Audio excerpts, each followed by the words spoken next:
ভাঙার মাধ্যমে পৃথিবীর কোন জায়গায় কোন আম গাছ একেবারে মরে যায় নাই, বরঞ্চ যেই জায়গায় আম গাছ আঘাতপ্রাপ্ত হয়েছে সেই জায়গা থেকে আম গাছ নতুন করে শিকড় দিয়ে আম গাছ আরো শক্তিশালী হয়েছে।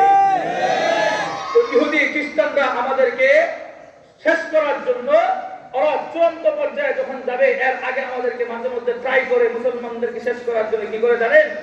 ওরা মুসলমানদেরকে মাঝে মধ্যে ফিলিস্তিনে বোমা মেরে হত্যা করে।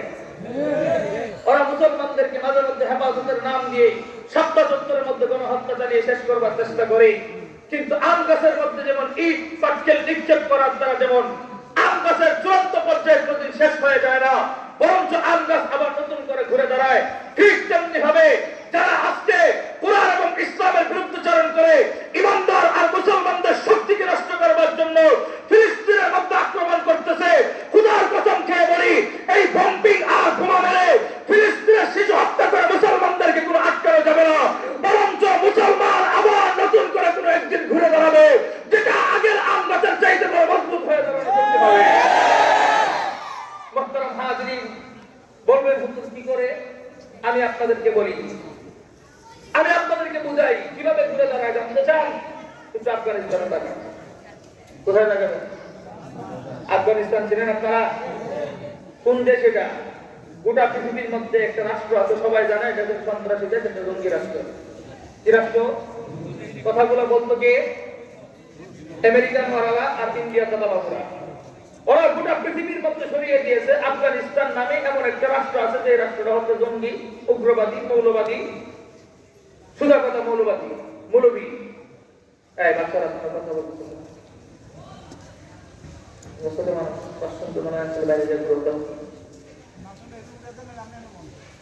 মুহতারাম হাজিরিন, কথাটা বুঝেন, খারাপ লাগতেছে? কথাটা বুঝেন। আফগানিস্তানে যেই মুরব্বী আছে তাদেরকে কি বলে পরিচয় দিয়েছিল? উগ্রবাদী, জঙ্গিবাদী, মৌলবাদী, সন্ত্রাস। গোটা পৃথিবীর মধ্যে তাদেরকে চিহ্নিত করে দিয়েছে। কিন্তু বড় দুঃখ লাগে এবং কষ্ট লাগে, যারা ওদেরকে জঙ্গি বললো তারাই আজকে ইন্ডিয়াতে নিমন্ত্রণ করে খাবার খাওয়ায়। কথা বলেন? 20 বছর পর্যন্ত বিটাইছে। কয় বছর? 20 বছর। মুসলমানরা শেষ করতে পারে নাই। 20 বছর পরে ঘুরে দাঁড়িয়েছে। ঘুরে দাঁড়ানোর পর এখন বিশ্বের মধ্যে অন্যতম একটি রাষ্ট্রের নাম হচ্ছে আফগানিস্তান। সেই আফগানিস্তানে মুসলমানরা যখন ইন্ডিয়াতে আসে, আমাদের যুদ্ধের মধ্যে দুর্গা পূজায় হিন্দুদের সঙ্গে মাথা নত করে না। ওরা যায় বলে ইসলামী শরিয়া যেমন আফগানিস্তানে চলে, হিন্দু তারাও চলবে। আমরা যেখানে সংবাদ সম্মেলন করবো কোনো হিন্দু মহিলা ঢুকতে পারবে না। কথা বলে নাকি কারণ খুশি করার জন্য নম নম করছে? আফগানিস্তানের মোল্লারা তারা সংবাদ সম্মেলন করেছে, বুকের মধ্যে হিম্মত নিয়ে বলে দিয়েছে আমরা সংবাদ সম্মেলন করবো, এখানে কোনো বেকার নারী আসতে পারবে না। শরীয়ত যেমন আফগানিস্তান আছে ইন্ডিয়াতেও চলবে। কথা ঠিক না বেঠিক?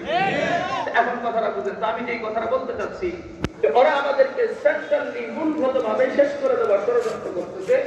কিন্তু আলহামদুলিল্লাহ গাদাফুল্লাহ তো কোরআনের তর্জমা কোনোদিন বুঝবেও না, চিন্তাও করবে না। কারণ আমরা মুসলমানরা তো সবসময় এই কথা বিশ্বাস করি, আমাদের একটা ঈমান আছে, পাওয়ার আছে। আমরা এই কথা সবসময় বিশ্বাস করি যে আমার মাথার উপর যে আসমান আছে, সে আসমান কোনো একদিন পরিবর্তন হয়ে জমিনে রূপান্তরিত হতে পারে। আমরা সাধারণ ঈমানদার এই কথা বিশ্বাস করতে পারি।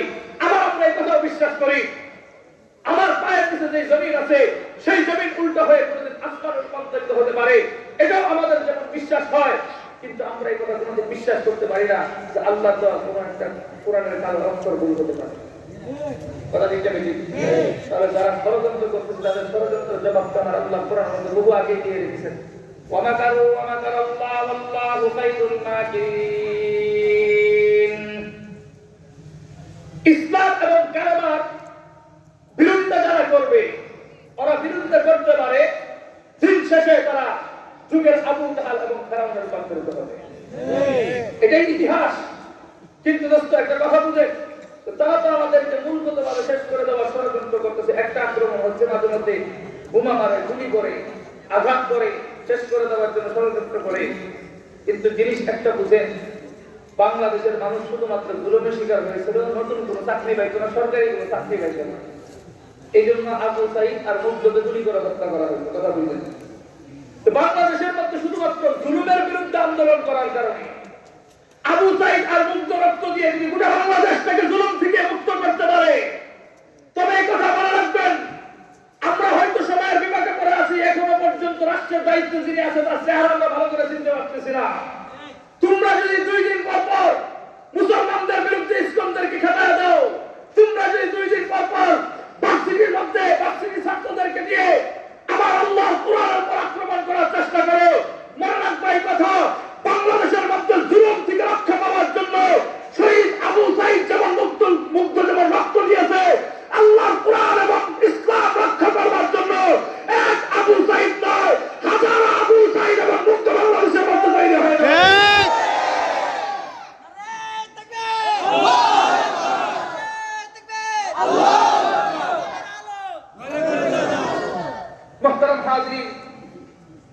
একজন তাকবীর দেয়, বাকিগুলা মুস্কি মুস্কি হাসে। লজ্জা লাগার কথা হয়তো নির্বাচনী প্রচারণার মতো হয়তো আপনাদেরকে কেউ টাকা পয়সা দেয় না, চা দেয় না, যেই কারণে নেতা সামনে যাবে আপনারা স্লোগান দিবেন। মাহফিলের মধ্যে আসলে স্লোগান তৈরি হয় না, মিয়া কালকে 500 টাকা দিলেই তো 10 মাইন্ড যাবেন মিছিল করার জন্য। কথা ঠিক না? যারা মিছিল করতে যাবে নাকি আমাদের এলাকার বাইরের লোক না, এনে তারা বলতেছে আরে কথা ঠিক না বেশি। ওইখানে স্লোগান তো সুন্দর করে বানায় দিচ্ছেন দীর্ঘ 16-17 বছর, আবার নতুন করে প্রস্তুতি দিচ্ছেন। যারা 16-17 বছর একটা দিচ্ছেন, ওরা আবার ঘুরে আরেক দলের স্লোগান করার জন্য প্রস্তুতি দিচ্ছে শুধু টাকা কিনে। কথা বলে করেন, রাজনৈতিক জায়গাটা আমরা হাত দিতে চাই না, ওটা আপনাদের ব্যাপার। ওই নোংরা শেয়ারের মধ্যে আমরা বসতে চাই না, স্বপ্ন দেখি না, ওটা আমাদের আশাও নেই। কিন্তু কথা হচ্ছে পরিষ্কার এই কথা যে ইহুদি খ্রিস্টানরা চূড়ান্ত পর্যায়ে এখন শেষ করে দেওয়ার জন্য আমাদেরকে মাঝে মধ্যে কি করে যাবেন, ওরা আমাদের দুইটা জিনিসের উপর আঘাত করে। মুসলমানদের মূল আত্মবিশ্বাসের জায়গা হচ্ছে দুই জায়গা। কয় জায়গা? দুই জায়গা। ইমানদার যারা আছে তারা দুইটা জায়গাকে বিশ্বাস করে। একটা জায়গার নাম হচ্ছে কিতাবুল্লাহ, অর্থাৎ আল্লাহ তো আসমানি কিতাব। আরেকটা আস্থার জায়গা হচ্ছে রিজালুল্লাহ, যে ব্যক্তি আসমানি কিতাবের দায়িত্ব বহন করছেন, অর্থাৎ নবী। নবী এবং রাসূলদের হচ্ছে আমাদের মূল আস্থার জায়গা, আমাদের বিশ্বাসের জায়গা, ভালোবাসার জায়গা। কিন্তু কথা হচ্ছে ওরা যখন আমাদেরকে আক্রমণ করে শান্ত হয়ে শেষ করতে পারে না, সর্বশেষ ওরা আমাদেরকে আক্রমণ করার জন্য চূড়ান্ত পর্যায়ে আমাদের নবী অথবা কোরআনের উপর তারা আক্রমণ করে।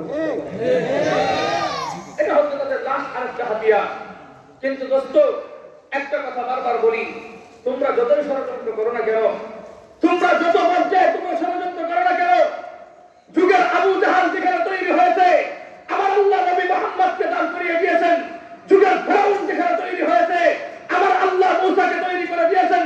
যুগের নমরুদ যেখানে তৈরি হয়েছে, সেখানে আমার আল্লাহ ইব্রাহিমকে তৈরি করে দিয়েছেন। কাজেই পরিষ্কার বলে রাখবা, তোমরা বাতিলরা যত বড় শক্তিশালী হয়ে আসে না কেন, যুগের কুরুকুররা খালিদ বিন ওয়ালিদ অথবা ওমর ইবনুল খাত্তাব আবার নতুন করে জাগরণ করবে।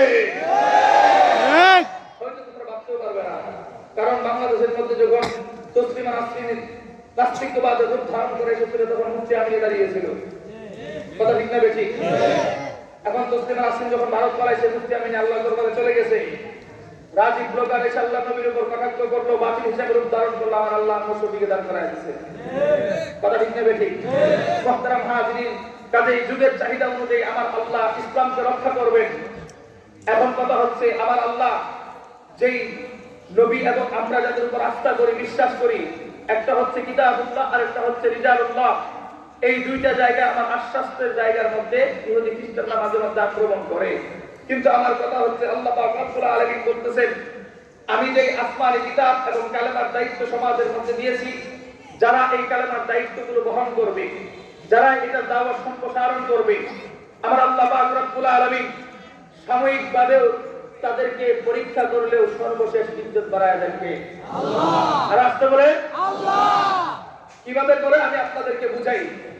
এখন কথাটা বুঝেন, আল্লাহ পাক রব্বুল আলামিন আমাদেরকে দুনিয়ার শুরুলগ্ন থেকে নিয়ে আমাদের নবী আসার আগ পর্যন্ত দুনিয়ার মধ্যে নবী এবং রাসূলদেরকে প্রেরণ করেছেন। কতজন নবী রাসূল প্রেরণ করেছেন? বলেন, কতজন নবী রাসূল প্রেরণ করেছেন? আমরা সংখ্যা উল্লেখ করে ফিতনা সৃষ্টি করতে চাই না, আমরা বলতে চাই আমার আল্লাহ পৃথিবীতে অসংখ্য অগণিত নবী রাসূলদেরকে দুনিয়ার মধ্যে প্রেরণ করেছেন। কথা ঠিক না বেশি? তো নবী রাসূলরা যখন দুনিয়াতে এসেছেন, আল্লাহ পাক রব্বুল আলামিন কোন নবীকে দুনিয়াতে প্রেরণ করেছেন কোন একটা গ্রামের জন্য, আবার কোন নবীকে পাঠিয়েছেন কোন একটা শহরের জন্য, আবার কোন নবীকে পাঠিয়েছেন কোন একটা রাষ্ট্রের জন্য।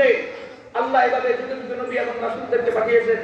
নবীদেরকে দাওয়াতের জন্য পাঠানোর পর বলেছিল, ওগো নবী, তোমার দাওয়াতের সীমানা হচ্ছে এ পর্যন্ত। ওগো নবী, ওগো মূসা, তোমার দাওয়াতের সীমানা হচ্ছে এ পর্যন্ত, এর বাইরে দাওয়াতের কাজ করার কোনো প্রয়োজন নাই। ওগো ইব্রাহিম, তোমার দাওয়াতের সীমানা হচ্ছে এ পর্যন্ত, এর বাইরে দাওয়াতের কাজ করার কোনো প্রয়োজন নাই।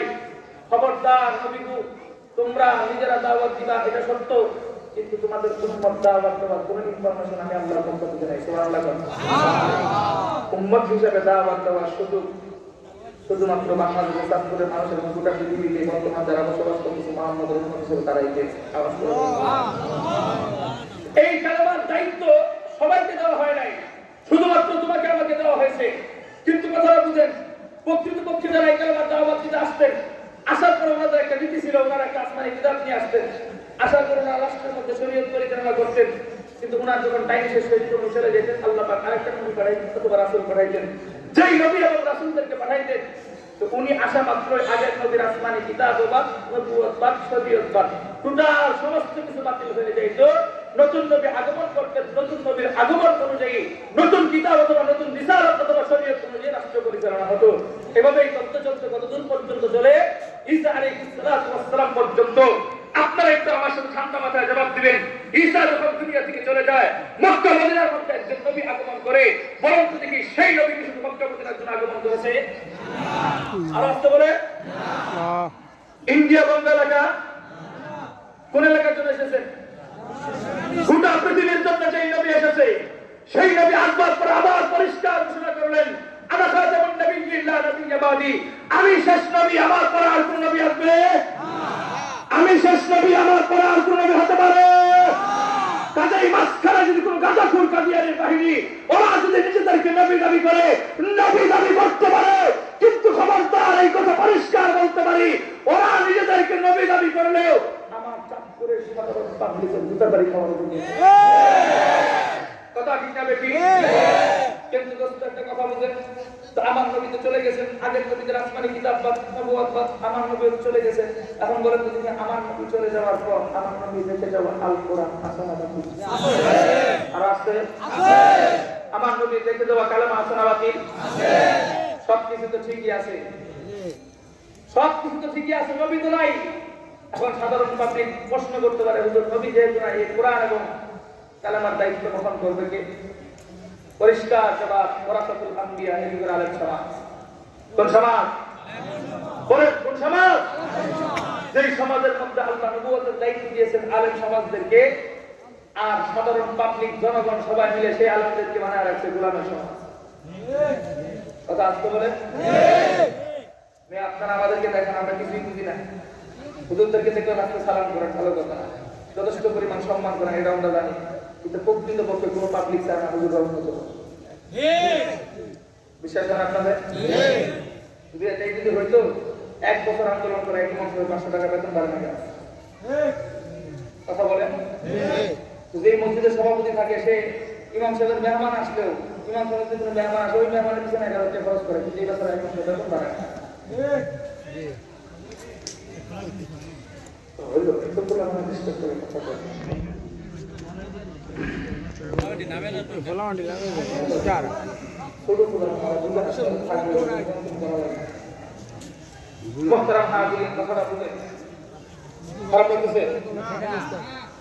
এখন কথা বুঝেন,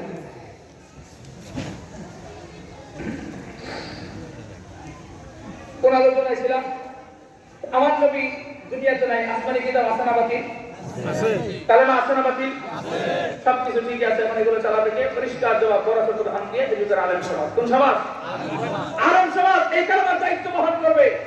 কোন কালেমা বলুন দেখি? যেই কালেমা নবী আদম ব্যবহার করেছে, যেই কালেমা নবী ইব্রাহিম ব্যবহার করেছে, যেই কালেমা নবী মূসা ব্যবহার করেছে, যেই কালেমা নবী মুহাম্মদ ব্যবহার করেছে। কথা ঠিক না বেশি? এখন কথাটা বুঝেন, প্রত্যেকটা নবীরাই যখন এই কালেমার দাওয়াত নিয়ে আসতেন, আমার আল্লাহ পাক রব্বুল আলামিন খেয়াল করেন, প্রত্যেকটা নবীরাই দুনিয়াতে আসার সময় আমার আল্লাহ প্রত্যেকটা নবীদেরকে দুনিয়াতে পাঠাইছেন নিষ্পাপ, উঠাইছেন নিষ্পাপ। সন্দেহ আছে কারো? আছে কারো? থাকলে হাত উঠান দেখি, কার কার সন্দেহ আছে? পরিষ্কার একটা কথা মনে রাখবেন, আপনি যে কোনো ইসলামিক দল দিয়ে রাজনীতি করেন না কেন, সেটা আপনার ব্যক্তিগত ব্যাপার, কিন্তু আমার নবীর ব্যাপারে আপনার বিন্দু পরিমাণ সন্দেহান থাকবে, নবীরা নিষ্পাপ, এই ব্যাপারে আপনার মনের ভিতরে কুধারণা থাকবে, সাহাবায়ে কেরামদেরকে মিলিয়ার হক মানতে আপনার গর্দান উঁচা হয়ে থাকবে। আমরা পরিষ্কার বলি, রাজনৈতিক স্বার্থের কারণে আমরা তোমাদের সাথে একই মঞ্চে চা আর বিস্কুট খাইতে পারি, কিন্তু আমাদের নবীদেরকে নিষ্পাপ না মানবার কারণে, সাহাবায়ে কেরামদেরকে মিলিয়ার হক না মানবার কারণে আমরা তোমাদেরকে প্রকৃত ইমানদার হিসেবে কোনোদিন সাপোর্ট করতে পারি না। এটা আমাদের পরিষ্কার কথা, আপনাদের সাথে আমাদের কোনো দ্বন্দ্ব নাই। এই জায়গাটা আপনারা ক্লিয়ার করবেন, এটা আজকে না হোক কালকে করবেন, কিন্তু এই জায়গাটা ছাড়া আমরা আপনাদের সাথে অংশগ্রহণ ঘোরাঘুরি করতে প্রস্তুত নয়। কিন্তু দোস্ত এই কথাটা বুঝেন, আমার আপনাদের নবীদেরকে দুনিয়াতে বাড়াইছেন নিষ্পাপ, উঠাইছেন নিষ্পাপ, আবার সেই নবীকে যদি আমার আল্লাহ সুন্দর সুন্দর নাম ধরে ধরে মহব্বত করে রাখতেন। আদম সফিউল্লাহ, মুসা কালিমুল্লাহ, ইব্রাহিম খলিলুল্লাহ, মুহাম্মাদুর রাসূলুল্লাহ। চমৎকার চমৎকার সুন্দর সুন্দর নাম ধরে ধরে আমার আল্লাহ নবীদেরকে ভালোবেসে রাখতেন। কিন্তু বড় দুঃখজনক বিষয় কি জানেন, এই সমস্ত নিষ্পাপ নবীগুলো যখন কালেমার দাওয়াত নিয়ে দুনিয়াতে আসতেন, প্রত্যেকটা নবীদের পিছনে কোনো না কোনো আবু জাহল অথবা ফিরআউন আসতো। কথা ঠিক না বেঠিক? কিন্তু ইতিহাস কি বলে জানেন, নবীরা যখন আসতো প্রত্যেকটা নবীদেরকে এই কালেমার দাওয়াত দেওয়ার কারণে সাময়িক পরীক্ষা করা হতো, কিন্তু ইজ্জত করা একজন কে? আল্লাহ। যে কালেমার দাওয়াত নিয়ে আসলেন ইব্রাহিম আলাইহিস সালাতু ওয়াস সালামের নাম শুনবেন। ইব্রাহিম আমাদের কি হয়? জাতির পিতা। আমাদের সমাজে কিছু স্লোগান আছে, সমাজের ভাষায় তাদেরকে বলা হয় বাপজাতা। বাপজাতা বুঝেন? নিজের বাপকে বাদ দিয়ে অন্য বাপকে বাপ ডাকে, আছে না নাই? হঠাৎ করে দেখবেন অন্যের বাপের নাম ভুলে যাচ্ছে, আছে না নাই? 16-17 বছর পর্যন্ত একজনের জাতির পিতা ডেকে আছে, কিন্তু একজন জাতির পিতা যদি জন্ম নেয়,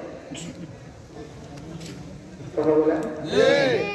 16-17 বছর আরেকজনের জাতির পিতা আব্বা আব্বা করে আসছি, এখন তো জাতির পিতা ইব্রাহিম মনে না আসবে।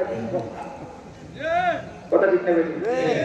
আপনারা আমার কথা 5 মিনিট পরে বুঝেন, কথা বুঝেন তো। ইব্রাহিম আলাইহিস সালাতু ওয়াস সালাম যখন পৃথিবীর মধ্যে আগমন করবে, দায়িত্ব কি নিয়ে আসছিল? কালিমাতু লা ইলাহা ইল্লাল্লাহ। এই কালেমার আওয়াজ আসতে হয় না, আপনার কালেমার আওয়াজ আসতে পারে। অথচ আপনাদের এলাকায় যখন আর্জেন্টিনা ব্রাজিলে খেলা হয়, বিভিন্ন দোকান পাড়া, রাস্তার মোড়ে, স্কুলের মাঠে বিশাল বড় বড় পর্দা টাঙায় মুরব্বীরা সহ আর্জেন্টিনা ব্রাজিলে খেলা দেখে, দেখে কি দেখে না?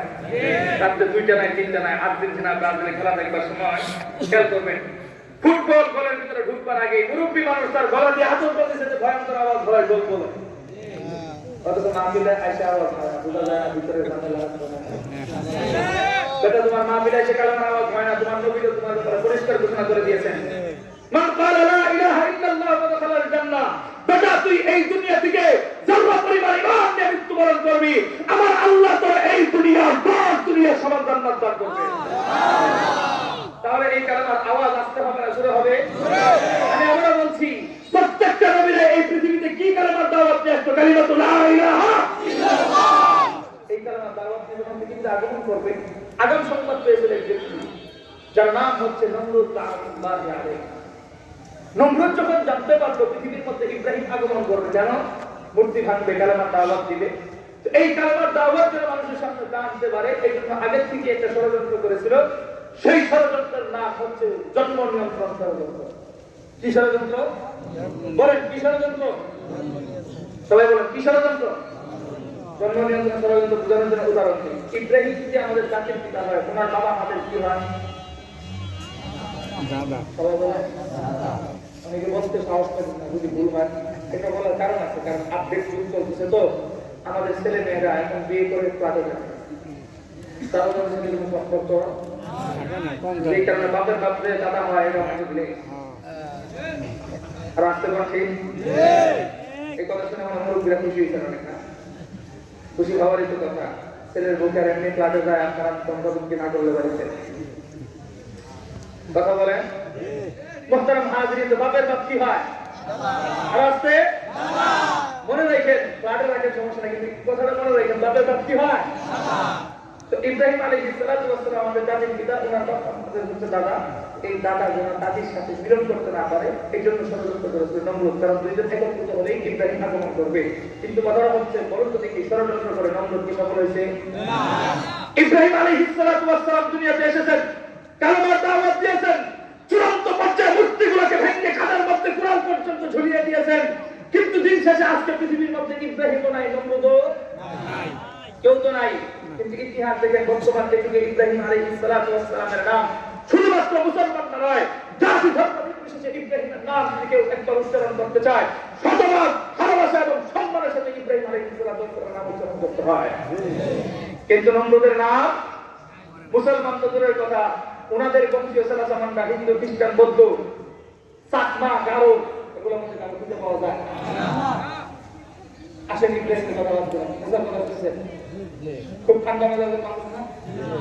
মুসা আলাইহিস সালাতু ওয়াস সালাম যখন পৃথিবীতে আসবে কি দায়িত্ব নিয়ে কালিমাতু লা ইলাহা ইল্লাল্লাহ এই দায়িত্ব নিয়ে যখন সমাজের মধ্যে আসবে মানুষকে একত্রবাদের দাওয়াত দিবে সেই দাওয়াতটাকে বাঞ্ছাল করবার জন্য ওই যে আমাদের হুজুররা যখন দাওয়াত দেওয়ার জন্য মানুষকে বুঝাইতে চায় যে যারা আল্লাহর বিরোধিতা করতেছে নবীর বিরোধিতা করতেছে এগুলো সব ভুল এজন্য কালেমার দাওয়াত দেওয়ার জন্য সাপ্লাই যায় ঢাকায় যায় বাইতুল মুকাররমে যায় কিছু মানুষ আছে রাস্তাঘাটে বেরিয়ে গেছে আজকাল আছে না নাই যারা এখন ইসলামের পক্ষ নিয়ে খেলতেছে আছে না নাই মুহতারাম হাজিরিন তো এইভাবে ষড়যন্ত্র করলে এক ব্যক্তি যার নাম হচ্ছে ফেরাউন লানাতুল্লাহ আলাইহি ফেরাউন যখন জানতে পারলো পৃথিবীর মধ্যে মুসা আগমন করবে দায়িত্ব কি কালিমাতু লা ইলাহা ইল্লাল্লাহ এক আল্লাহর দাওয়াত দিবে এই কথা জানবার পরে মুসা যেন পৃথিবীর মধ্যে আগমন করতে না পারে এজন্য ফেরাউন কি ষড়যন্ত্র করেছিল জানেন ওলামায়ে কেরামদেরকে জিজ্ঞেস করবেন হাজার হাজার গর্ভবতী মা বোনদের পেট কর্তন করে পেটের ভিতর থেকে নবজাত শিশুগুলোকে টেনে হেঁচড়ে বের করে হত্যা করেছে নাউযুবিল্লাহ আর আসতে বলে হত্যা করেছিল বরং তো দেখি হাজার হাজার শিশু হত্যা করে মুসা রেখে রাখতে পারছি এই যে মুসার কালেমার চাইতে আমাদের কালেমার পাওয়ার বেশি না কম বেশি আর আসতে বলে যদি বেশি হয়ে থাকে মুসার কালেমা হাজার হাজার শিশু হত্যা করে কেউ বন্ধ করতে পারে নাই আর মুহাম্মাদের কালেমা বন্ধ করে দেওয়ার জন্য যারা ফিলিস্তিনে গোলামের হাজার হাজার শিশু হত্যা করতেছে তাকে অতীত থেকে শিক্ষা নেওয়া দরকার যেখানে ফেরাউন হাজার শিশু হত্যা করে মুসার কালেমা কেউ বন্ধ করতে পারে নাই কিয়ামত পর্যন্ত ইসরায়েলের বাহিনী মুহাম্মাদের উম্মত হত্যা করে ইসলামকে কেউ বন্ধ করতে পারবে না কথা ঠিক না বেশি মুহতারাম হাজিরিন এটা আমাদের বিশ্বাস এটা আমাদের চেতনা কিন্তু দুঃখজনক বিষয় হচ্ছে বুঝেন মুসা যখন পৃথিবীতে আসবে ষড়যন্ত্র করেছিল মুসারে কেউ আটকাতে পারে নাই মুসা কালেমার দাওয়াত দিয়েছেন আজকে পৃথিবীতে মুসাও নাই ফেরাউন নাই বর্তমান এদিকে মুসা আলাইহিস সালাতু ওয়াস সালামের নাম শুধুমাত্র মুসলমান নয় জাতি ধর্ম নির্বিশেষে যে কোনো ধর্মাবলম্বীকে জিজ্ঞেস করো ওরা মুসার নাম উচ্চারণ করবে না চেহারা লাল হয়ে যাবে এরপর ভয়ে আস্তে আস্তে থরথর করে শ্রদ্ধার সাথে নাম উচ্চারণ করবে কথা ঠিক না বেশি কিন্তু ফেরাউনের নাম মুসলমান তো দূরের কথা তাদের বংশীয় সালাসামানটার মধ্যে কেউ আছে তাই বাদ দিলাম আসেন আমাদের নবীর কথা বলি আবার নবী যখন পৃথিবীর মধ্যে আগমন করবে আগমন করবার সময় ওনার বিরুদ্ধকারী ছিল আবু জাহাল উতবা সাহেবা ছিল কি ছিল না আরে বেটা আমার নবী এই কালেমার দাওয়াত তোমার কাছে চূড়ান্ত পর্যায়ে পৌঁছানোর জন্য তোমার কাছে এই কালেমার মিশনটাকে পৌঁছানোর জন্য আমার নবী ওদের মোকাবেলা করতে গিয়ে নিজের দন্ত মোবারক পর্যন্ত শাহাদাত বরণ করেছে আরে আমার নবী এই কালেমার দাওয়াত পৌঁছাতে গিয়ে তোমার কাছে আমার কাছে নিরাপদভাবে ইসলামটাকে পৌঁছানোর জন্য আমার নবী নিজের পেটের মধ্যে পাথর পর্যন্ত বেঁধেছেন আমার নবী এই কালেমার দাওয়াত দিতে গিয়ে আবু জাহলের হাতে কর্তৃক নির্যাতিত হয়ে নামাজরত অবস্থায় এই গণ্ড মূর্খ আবু জাহল আমার নবীর গর্দনের উপর উঠে ঘুড়ি পর্যন্ত রেখে দিয়েছে সেই কিন্তু দোস্ত কথা বুঝেন আজকে পৃথিবীতে আবু জাহল নাই আমার নবীও নাই চলে গেছেন কিন্তু ইতিহাস শুধু বর্তমান এই যুগে আমার নবীর নাম আপনাদের এখানে তাকবীর দেওয়ার লোক নাই লোক নাই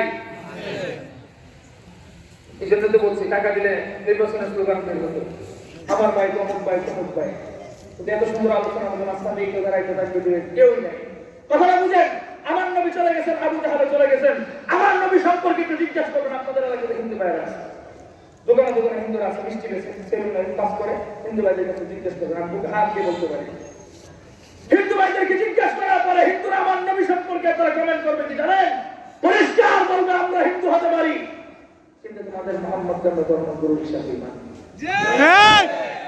আরে বেটা আমার নবীকে কোনো হিন্দু ধর্মাবলম্বীরা গালি দেয় না আমার নবীকে কোনো ধর্মাবলম্বীরা গালি দেয় না আমার নবীকে গালি দেওয়ার দুঃসাহস তো তারাই করে যারা বিক্রি পরিচয়হীন আমার জমায়ের সন্তান আরে আমার নবীকে গালি দেওয়ার দুঃসাহস তো তারাই করে যারা একাধিক বাবা বীর্যে মায়ের পেটের মধ্যে জন্মগ্রহণ করেছে কথা ঠিক না বেশি কারণ পুরানকার মায়ের সন্তান ছাড়া আমার নবীকে গালি দেওয়ার দুঃসাহস কেউ করতে পারে না কথা ঠিক না বেশি মুহতারাম হাজিরিন আমরা হিন্দুদেরকে গালিও দেই না 5 আগস্ট থেকে নিয়ে এই পর্যন্ত আপনাদের এলাকায় হিন্দু মুসলমান কোন জায়গায় মারামারি হয়েছে কেউ দেখাইতে পারবেন জায়গা নিয়ে দোকান নিয়ে কথাবার্তা নিয়ে কোন জায়গায় ঝগড়া হয় নাই, আমরা হচ্ছে দিনাজপুর করতেছি, বাইরের আওয়াজ যাইতেছে হিন্দু বাইরের কানে। আপনাদের যদি কোনো প্রশ্ন থাকে আমাকে এসে বলতে পারেন, আমি আপনার কাছে জানতে চাই কোনো মুসলমান আপনাদের সাথে দুর্ব্যবহার করছে কিনা। আমি আশা করি মুখে হিম্মত দিয়ে কথা বলতে পারবো, চাঁদপুরে কোনো মুসলমান হিন্দুদের উপর চোখ রাখা কথা বলে না। এটা আমাদের বিশ্বাস তারা বলবেও না, কারণ আমরা কোরআন হাদিসে বিশ্বাসী। কারণ আমরা ছোটবেলায় যখন স্কুলে পড়ছি, আমরা কোনো গানের টিচারের কাছে পড়ি না, আমরা ছোটবেলায় স্কুলে পড়েছি আদর্শ মায়ের কাছ থেকে। উনি আমাদেরকে শিক্ষা দিতে জানেন, কুকুর পায়ে কামড় দিচ্ছে বিদায় কি মানুষের কাছ থেকে পায়ে কামড় দেওয়া কথা বলে। এই জন্যই তো আমরা পরিষ্কার বলি, আজকে যারা হিন্দুদেরকে রাজনৈতিক হাতিয়ার হিসেবে ব্যবহার করে স্কুলের শক্তিগুলো কাজ করে মুসলমানদের উপর আক্রমণ করার চেষ্টা করতেছে, ইন্নাল্লাহ মা'আস সাবিরিন, আমরা তো ধৈর্যের পরিচয় দিয়ে আসতেছে সেই আলিম ভক্তর পর থেকে। কিন্তু বড় গুরুত্বপূর্ণ বিষয় কি জানেন, তারা আমাদেরকে হুমকি দেয়, হুমকি দেওয়ার কোনো দরকার আছে? বড় দিকে এই সমাজের যতগুলো মুসলমান আছে ওদের বিরুদ্ধে আন্দোলন করার কোনো দরকার আছে? দূরে শিক্ষা দিয়ে এলাকায় থাকবার কথা কথা ঠিক না নাকি? কিন্তু আমরা কিন্তু ওদের সাথে এই আচরণ করি না। তবে যারা মনে করে যে স্কুলের সহযোগিতা নিয়ে মুসলমানদেরকে উৎখাত করার চিন্তা করো, তোমাদেরকে একটা পরিষ্কার কথা বলি, হ্যাঁ স্কুলের ভাইয়েরা, তোমাদেরকে শাসন করার জন্য আমাদের মুসলমান যুবক অথবা হুজুরদের কোনো প্রয়োজন নাই, কারণ আমরা ঝগড়াতে বিশ্বাসী নয়। কিন্তু আমরা এই কথা পরিষ্কার বলতে পারি, তোমাদেরকে যদি আমরা নিষ্পেষিত করতে চাই, গোটা বাংলাদেশ থেকে মুসলমান যুবক এবং মানুষের মধ্যে হানাহানি করবার দরকার নাই। শুধু এতটুকু বলবো, প্রত্যেকটা জেলায় জেলায় যে কওমি মাদ্রাসাগুলো আছে, সমস্ত বড় বড় কওমি মাদ্রাসা, হাটাজারি, যাত্রাবাড়ি, নানুপুর সহ ওই সমস্ত কওমি মাদ্রাসার নুরানি রাজারা ছাত্ররা যে বারান্দা থেকে দাঁড়ায় মস্কার করে দেয় বাংলাদেশের সমস্ত মুসলমান। বেশি বেশি মুক্তি দিয়ে চলে যাবে। কথা ঠিক না বেশি? বক্তারা হাজির, কিন্তু কথাটা পরিষ্কার বলতে আমরা তোমাদের কোনো দ্বন্দ্ব চাই না, এটা তো জড়াইতেও চাই না। মুহতারাম হাজিরিন, যেই কথাটা বলতে চাই, আমার নবী চলে গেছেন, আবু জাহল চলে গেছেন, এখন বর্তমান যুগে আবু জাহলের অস্তিত্ব খুঁজে পাওয়া যায়। মক্কায় গেছেন কে কিছু হাতে দাম, একজন, দুইজন, তিনজন। মক্কাতে হয়তো দেখবেন আবু জাহলের একটা ইজ্জত সংরক্ষিত করা আছে, সেখানে কি বলা হয় বাথরুম, আবু জাহলের ইজ্জত ওই জায়গার মধ্যে সংরক্ষিত। আর আবু জাহলের ইজ্জত যদি কেউ বাড়াইতে চায়, তাহলে ওইখানে আবার মেতন লাগবে। কি লাগবে? কারণ ওই ইজ্জত উঠায় তো প্রকাশ করা লাগবে। আবু জাহলের ইজ্জত যদি কেউ, সম্মান যদি কেউ প্রকাশ করতে চায়, তাহলে আবার দুইজন মেতন লাগবে, ওইখান থেকে উঠায় তারপর প্রকাশ করতে হবে। তাহলে বুঝা গেল, দিন শেষে এই কথা পরিষ্কার আমার আল্লাহ বলে দিয়েছেন, আল-ইয়াওমা আকমালতু লাকুম দীনাকুম ওয়া আতমামতু আলাইকুম নি'মাতি ওয়া রাদিতু লাকুমুল ইসলাম দীনা।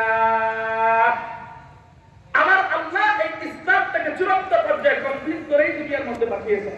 মাঝখানে যা হবে শুধু খেলা, কি হবে? খেলা হবে।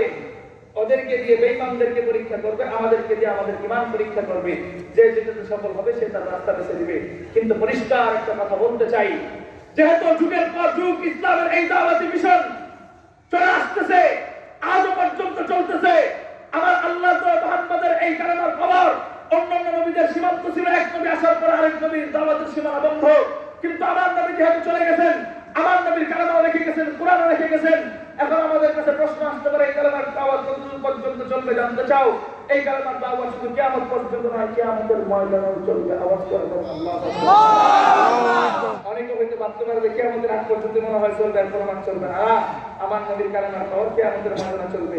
আপনারা যদি বুঝাই দিই, কিয়ামতের ময়দানে প্রত্যেকটা উম্মত, মানুষ, নবী নিজেদেরকে নিয়ে ব্যতিগ্রস্ত হয়ে পড়বে, চিৎকার করতে থাকবে, ইয়া রাসূল ইয়া রাসূল করতে থাকবে।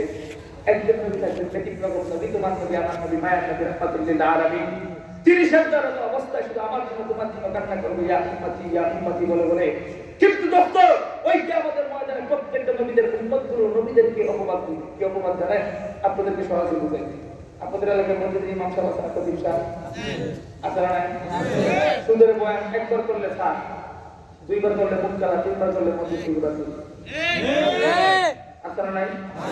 যারাই চাকরি খাইছে ওরাই দেখবেন কিয়ামতের ময়দানে অভিযোগ করবে, হুজুর আল্লাহ তাআলা আপনাকে পাঠাইছিলেন আমাদেরকে বোঝাতে, আটটু বুঝাই দিতে চেষ্টা আছে না?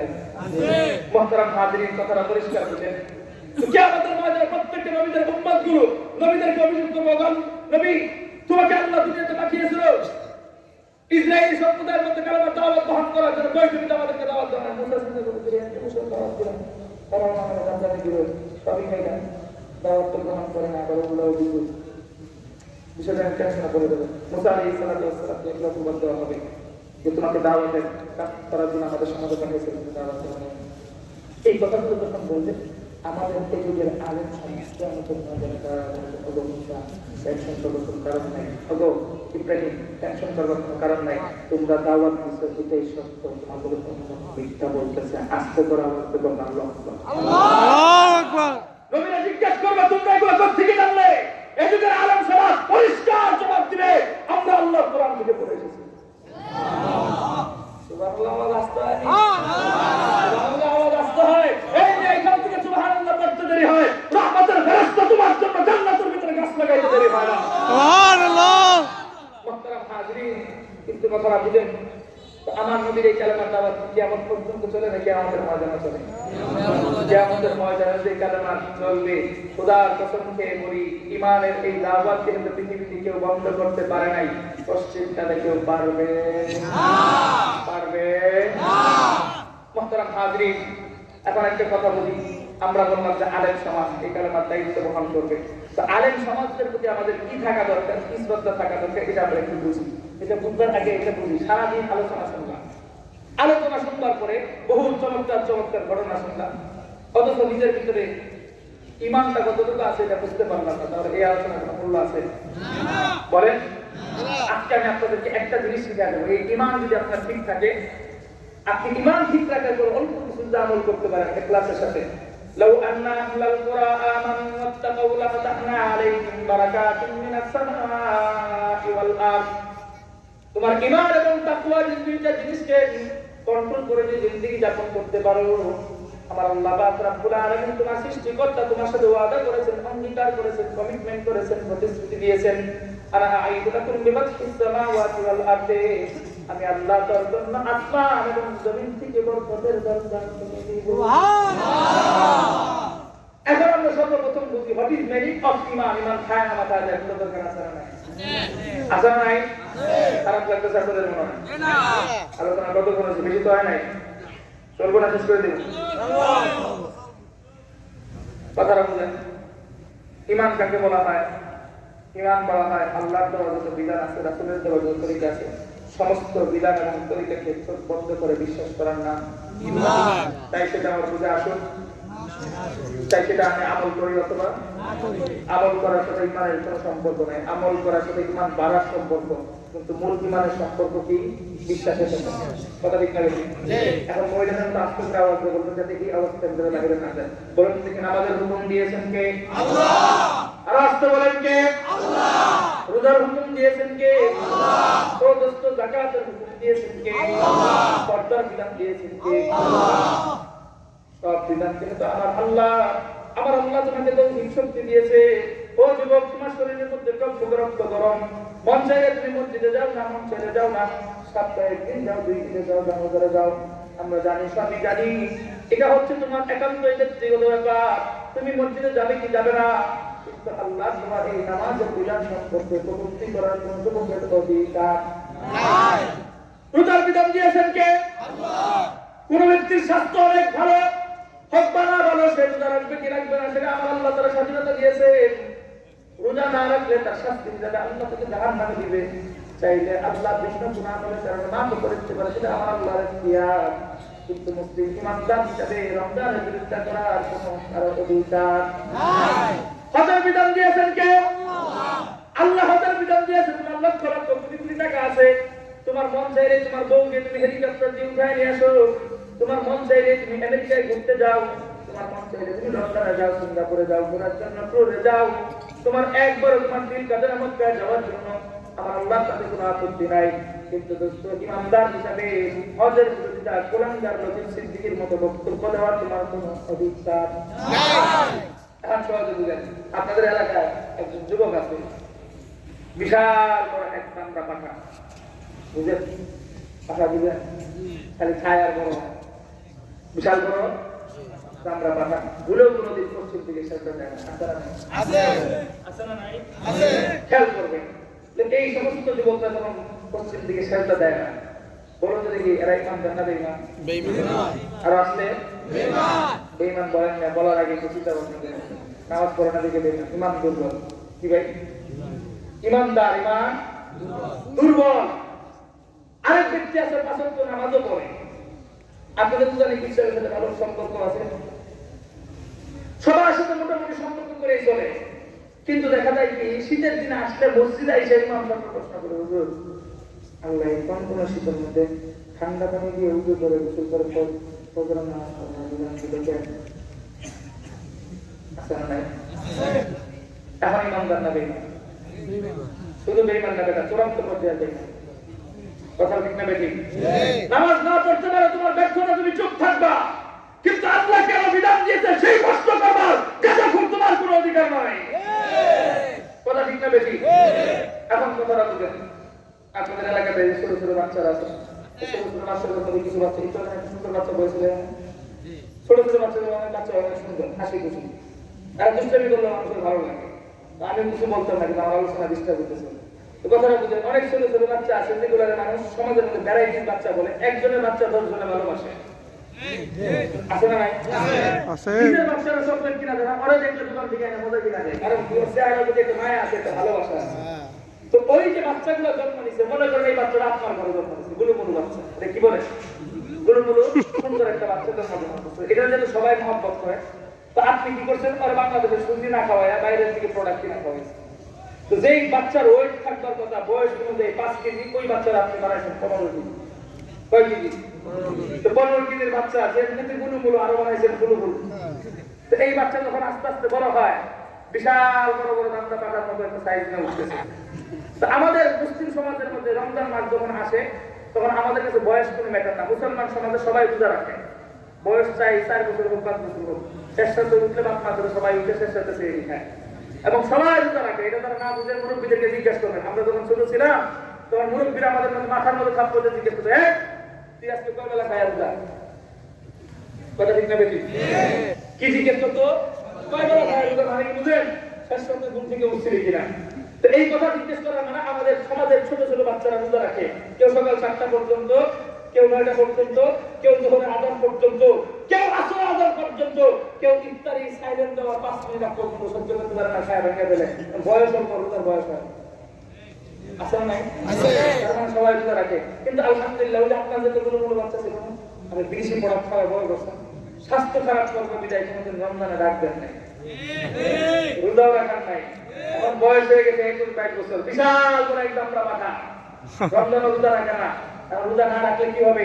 বাজারে তো আগুন জ্বালাইতে পারে না, যায় ওই যে হয়তো ব্রিজের গুড়া, আর না ওই যে স্কুলের পিছনে, অথবা আরেকজনের বাড়ির পিছনে যায়, যখন আগুন ভরায় রমজান মাসে, কেউ না দেখলেও, গ্রামের ভিতরে সিসি ক্যামেরা না থাকলেও আমাদের কিন্তু মুরব্বী যারা মাছ আছে পাশের বাড়ি, এরা কিন্তু সিসি ক্যামেরা কিন্তু মারাত্মক চলবে। এরা সমাজে থাকলে সিসি ক্যামেরার প্রয়োজন হয় না। আপনার ঘরে কি হইতেছে না হইতেছে 3 বারই ওভারটেক করে আপনারা এসে বলে দিতে পারবেন, অথচ আপনি আসবেন আপনার বউ সম্পর্কে কিছু জানেন। কথা ঠিক না বেশি? সিসি ক্যামেরা মহিলারা যখন দেখে এত বড় দামরা পাতা, সুন্দর একটা ছেলে রোজা রাখা, আর মারে যায়, আমরা ফুলা বাকি আছি, বুকের হাড্ডি গিয়ে পিঠের হাড্ডির সাথে লেগে যায়, স্বাস্থ্যের কারণে ওরা তো রোজা রাখে, কিন্তু তোমার এই যুবক রোজা রাখে না। মা হিসাবে একটু লজ্জা পায়, চিন্তা করে ছেলের তো দোষ না, দুষ্ট বাচ্চার বাবা এবং আমার। তো এটার পিছনে কারণ ছিল আমরা রমজান মাসে ডাকি না, পরীক্ষাতে ফেল করবো, এই জন্য ওরা ডাকি রোজা রাখে। এখন চিন্তা করছে বর্তমান যুগের খোলাবান তো ওরা তো আর বাপমার কথা শুনবে না, বউর কথাই বুঝছে। কথা ঠিক না বেশি? বউর কথাই বর্তমান যুগের খোলাবান বেশি শুনে, সেই হিসাবে নিয়োগ করছে চাঁদপুর সদরের এই গুলুগুলু বাচ্চারা যুবকটাকে নোয়াখালী মনে করেন যারা বিভাগ চায়, ওইখান থেকে একটা বসে কাল লাগিয়ে ফিরে গেছে, কাল লাগিয়ে নিয়ে ওর মতো সুন্দর দেখে আরেকটা কাল লাগিয়ে ঘুরে এনে দিছে। যে আনার পর শাশুড়ি বলতেছে, বৌমা খবরদার আর ইউজ করে পড়ছে। এখন বিয়ে হয়েছে, বিয়ে হওয়ার পর কিছু কিছু মেয়েরা হঠাৎ দিন না, কি দিন হঠাৎ দিন না, আর শ্বশুর বাড়িতে দেখাই দিবা করি, তো হঠাৎ দিন না বলতে ভালো হতো। তো দায়িত্ব দিচ্ছে, ছেলের দায়িত্ব দিচ্ছে, এখন খবরের সময় উঠায় তো উঠায় যখন দিছে ছেলেও তো উঠতে রাজি না, ছেলেও তো হঠাৎ দিনদার, কারণ বউর সামনে হা বানা বাবা শ্বশুরের বিচার যাইতে না, এই ধরনের সে উঠছে। উঠার পরে তুমি আলহামদুলিল্লাহ সে দিয়েছে খাওয়ার পর রমজান মাসে মুসলমানদের নিয়ম হচ্ছে 8টা 9টা 10টা পর্যন্ত ঘুমায়, কারণ ওই যে সারাদিন রোজা থাকতে হয়, তো ঘুমাইতেছে। এখন ও তো কোনোদিন রোজা রাখে না, আর এই ঘুমের মর্ম বুঝে না, কিছুই বুঝে না। তো সকালবেলা সবাই যখন ঘুমাইছে অন্তত সাদা আলোটা বের হয়েছে, তখন মোবাইলে হোয়াটসঅ্যাপ আর ইমোতে সেটিং করে মেসেজ দিতেছে কে কোন জায়গায় আসে, আসো আমরা গোটারাবাদ মাদ্রাসার ইজ্জামাতের মেম্বারের পিছনে বসে বসে ফিরি যারা তাবলিগ। এই মেসেজগুলো যখন কয়েকজন মেয়েরা বের হয়েছে আইসে কিসের জন্য, পাবজি খেলার জন্য। 8টা 9টা পর্যন্ত পাবজি খেলছে, ও তো কোনো রোজা রাখে না, কারণ সময় কোথায় চাপ কোথায় যখন চাপ দিচ্ছে অন্য বউদেরকে ছেলেদেরকে ফালায় চলে গেছে বাসায়। তো অন্যান্য ছেলেরা মাইন্ড করছে, তো জানি নতুন বিয়ে গুলো মানুষের আসলে বিয়ের জন্য যায়, বউর জন্য মোর সমস্যা কি করছে, খিদা লাগছে, বাসায় গেছে, বাসায় যে বউ জিজ্ঞেস করে আম্মাই বউ তো ঠাস করে মুখ কালা করবে, কিন্তু বিয়ে করছে মাত্র আয়া জিজ্ঞেস করবো আমি কি করি, ঠিক আছে কিনা। কিন্তু মার কথা জিজ্ঞেস করলে নিশ্চিত তোমার ঝামেলা আছে, তো জিজ্ঞেস করতে হবে তুমি আমার বেশি কথা, তো তুমি এত কথা বলতে লেগে তোমার জিজ্ঞেস করছে আম্মা কোথায়, তো সে বলতে আম্মা মুরগি মানুষ সুন্দর রাখছে, এখন তো মেলা 12টা বাজারে শুয়ে রয়েছে বিশ্রাম করছে, আমি তো এটাই চাইছিলাম আমার শুয়ে থাকুন থেকে আমি চাইছিলাম। কারণ মুসলমানরা এই কথা বিশ্বাস করে, মুসলমান যখন ঘুমন্ত অবস্থায় থাকে সে যদি ঘুম থেকে না উঠে তার উপর কোনো শরীর হচ্ছে, তাহলে আম্মু যে কথা বলছিল এটা আগে বলছিলাম, এখন যদি ঘুমায় রয়েছে ওই কথাটা মা শুনছ, তো কি বলছো আম্মা যে তোমার মা খেলে আনছে আমার গুজা রান্না করে দিলে আগে রাস্তা কথা। এই কথা যখন বলছে তো বউরে ডাকলে কয় আম্মা ঘুমায় থাক, আমি আর তুমি দুইজনে মিলে একটু রান্না করেছে, কোন জায়গায় রান্না করে যাবে, তো রান্না করে যাওয়ার কথা যখন বলছে বউ তো প্রথম বুঝে নাই, তো ইচ্ছাই লাগাবে বা কি লাগাবে না করবে নতুন কিছু দেখাবে, রান্না করে যাওয়ার পরে বিশাল বড় লম্বা নসিহত করতেছে, তো জানো আমি একবার বললাম কোনোদিন আমার কষ্ট দেয় না, আমি আরামে খাই বড় হয়েছি, কোনোদিন বুঝাও নাই, আজকে না খানা খেতে কষ্ট লাগতেছে, তুমিও তো একবারে তুমিও তো মনে হয় কষ্ট করো, তো এক কাজ করো আম্মা যেহেতু ঘুমায় দিচ্ছে তাহলে এক কাজ করো আমি আর তুমি দুজনে মিলে খাই। বউ মনে মনে করতেছে আমি তো দুধ রাখতাম না, এটা তো খারাপ না।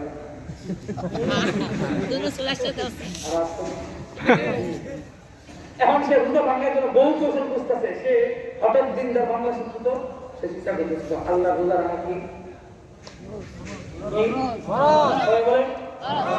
স্বামীর হুকুম মানা, বাংলা চিন্তা তো রোজা রাখাও পর স্বামীর হুকুম মানাও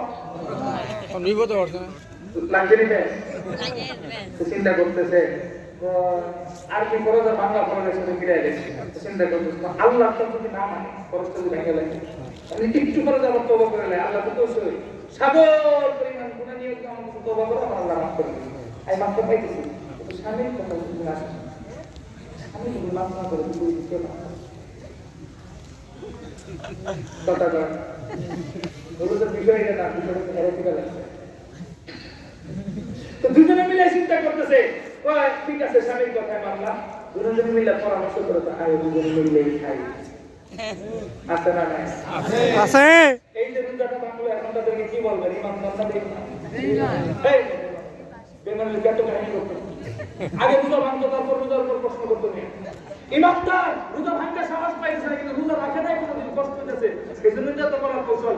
ইমামদার ইমাম দুর্বল, রোজা ভাঙতে অনেক পরিকল্পনা করে, এই বান্দাগুলো যদি কোনো সময় এক সময় ভুল বুঝে আমার আল্লাহর কাছে হাত তুলে আল্লাহ যদি মাফ করে দেয়, তুমি একটা প্রশ্ন করার সুযোগ নেই, আল্লাহ তোমাকে মাফ করলেন। কথা ঠিক না বেশি? কিন্তু আল্লাহর এই রমজানের মাসে রোজা সম্পর্কে কারো কোনো প্রশ্ন করার অধিকার এবার বলেন পর্দার বিধান দিয়েছেন কে? আল্লাহ। পর্দার বিধান দিয়েছেন আমার আল্লাহ। এই বিধান আমার ঘরের মেয়ে মানবে কি মানবে না সেটা তার ব্যক্তিগত ব্যাপার। পর্দার বিধান দিয়েছেন আমার আল্লাহ, আমার কোন বোন এই পর্দার বিধান মানবে কি মানবে না সেটা তার ব্যক্তিগত ব্যাপার। পর্দার বিধান দিয়েছেন আমার আল্লাহ, এই পর্দা আমার চাচি করবে কি করবে না সেটাও তার ব্যক্তিগত ব্যাপার। কিন্তু দোস্ত পরিষ্কার একটা কথা বলতে চাই, কেউ পর্দা করবে কি করবে না সেটা তাদের ব্যক্তিগত যেমন ব্যাপার। আবার যদি আমার কোনো বোন পর্দা করে স্কুলে যায়, আমার কোনো বোন যদি হিজাব করে গার্মেন্ট সেক্টরে যায়, খবরদার পরিষ্কার বলতে চাই 16-17 বছর মুখ বন্ধ করে বসেছিলাম।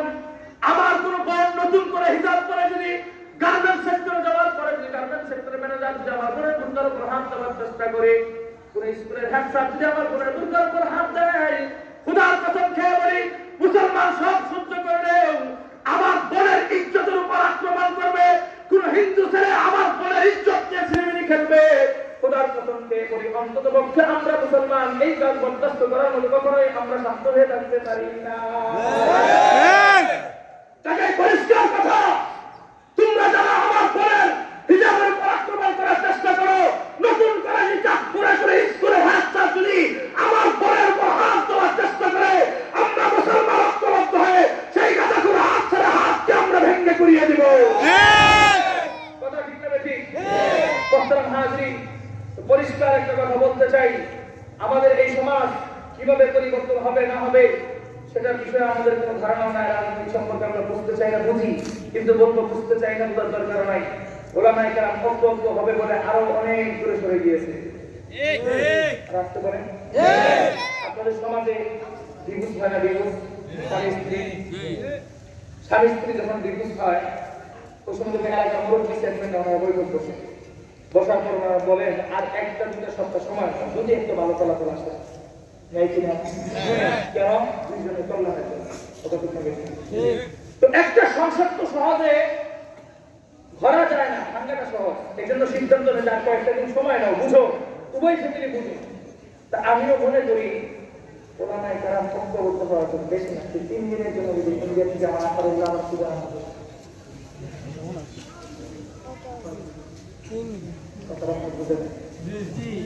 সবাই একত্রিত করার জন্য আপারে কয়দিন লিখে আসছে, 3টা দিন যদি একটু সময় দিতে সবাই 3 দিন আবার আবার বলেছেন কথা শিক্ষা পেয়েছি। এখন ওলামায়ে কেরাম ঐক্যবদ্ধ হবেন কি হবেন না সেটা আপনাদের ব্যক্তিগত ব্যাপার, সাধারণ পাবলিকদেরকে আপনারা প্রেসার দিয়েন না। কিন্তু আমরা একটা কথা বলতে চাই, আগামী দিনে কে ক্ষমতায় যাবে সেটা আমাদের দেখবার বিষয় নয়। আমরা মুসলমান একটা জায়গায় ঐক্যবদ্ধ হওয়ার চিন্তা ভাবনা করি, সমস্ত ওলামায়ে কেরাম ঐক্যবদ্ধ হন। আগামী দিনে যে ক্ষমতায় যাক না কেন, সর্বপ্রথম আমাদের দাবি সংসদের মধ্যে আল্লাহর পূর্ণ আস্থাকে ফিরিয়ে দিতে হবে। আমাদের চূড়ান্ত পর্যায়ের কথা, আমাদের চূড়ান্ত পর্যায়ের কথা আমরা বিগত বছর আমার এই সোনার বাংলা দেখেছি, রবীন্দ্রনাথ ঠাকুরের আদর্শে রাষ্ট্র পরিচালনা হয়েছে। আমার এই সোনার বাংলা বিগত বছর বঙ্গবন্ধুর আদর্শে রাষ্ট্র পরিচালনা হয়েছে। আমার এই সোনার বাংলা বিগত বছর জিয়াউর রহমান আদর্শে রাষ্ট্র পরিচালনা হয়েছে। ইসলামের কোনো ফায়দা হয় নাই, কিন্তু আমাদের ইসলামের জন্য যেহেতু মুগ্ধ আর আবু তালিবের শাহাদাত বরণ করেছে, মাদ্রাসার ছাত্র সমাজ শাহাদাত বরণ করেছে, সেই শাহাদাতের রক্তের উপর ভিত্তি করে আমরা একটা কথা পরিষ্কার বলতে চাই, আগামী দিনের রাষ্ট্রে কে ক্ষমতায় যাবে সেটা আমাদের দেখবার বিষয় নয়, কিন্তু আমরা সকলে ঐক্যবদ্ধ হয়ে কথা বলতে চাই, আগামী দিনের রাষ্ট্র আর কোন ব্যক্তির আদর্শ লালন পালন হবে না। আগামী দিনের রাষ্ট্র পরিচালনা হবে তোমার আমার নেতা, সকল ধর্মভিত্তিক মানুষের অভিনেতা মুহাম্মদের আদর্শ রাষ্ট্র পরিচালনা হবে।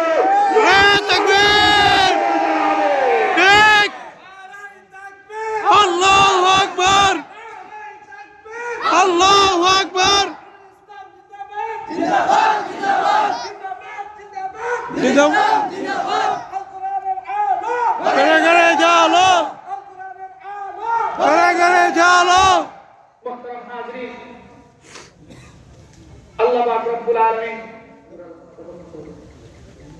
আল্লাহ পাক রব্বুল আলামিন আপনাদের শেষ করার কথা আমি আসছি অনেক দূর থেকে কুষ্টিয়া থেকে। আল্লাহ পাক রব্বুল আলামিন আমাদের এই অগোছালো আলোচনার মাধ্যমে যিনি কথা বলেছেন তাকে নিরাপদ রাখুন এবং হেদায়েতের পথে চলবার তৌফিক দান করুন এবং এই মাহফিলকে উসিলা করে মুত্তাকিন যারা আছে প্রত্যেকের কবর আযাবকে মাফ করে দিন। আমিন।